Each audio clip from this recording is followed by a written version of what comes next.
दिघे साहेबांचं जे काही विचार आहेत हे पुढे नेणारं, किंबहुना दिघे साहेब काय आहेत हे जगासमोर त्यांची ओळख जी झाली पहिल्या सिनेमात ती अधिक घट्ट करण्यासाठी हा सिनेमा दुसरा पार्ट 2 केलेला आहे। आणि दिघे साहेबांचं कार्य एका सिनेमामध्ये साचेबद्ध होऊ शकत नाही आणि म्हणूनच हा पार्ट 2 केला आहे।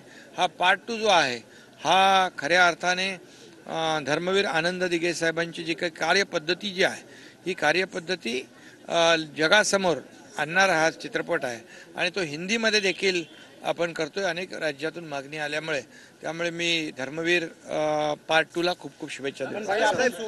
निवडणूक आयोगाने असं म्हटलेलं आहे, आज पत्रकार परिषद झाली की जे गुन्हेगार आहेत उमेदवार त्यांच्या संदर्भातली वृत्तपत्रामध्ये 3 वेळा जाहिरात द्यावी।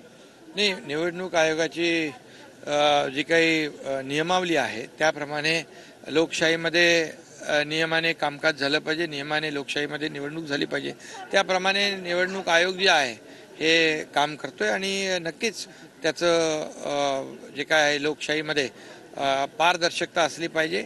आणि त्यांनी असंही म्हटलंय की मागच्या वेळेस जी निवडणूक झाली त्यामध्ये लोकांना थोडं थांबावं लागलं, लोकांची गैरसोय झाली, ती यावेळेस होता कामा नये।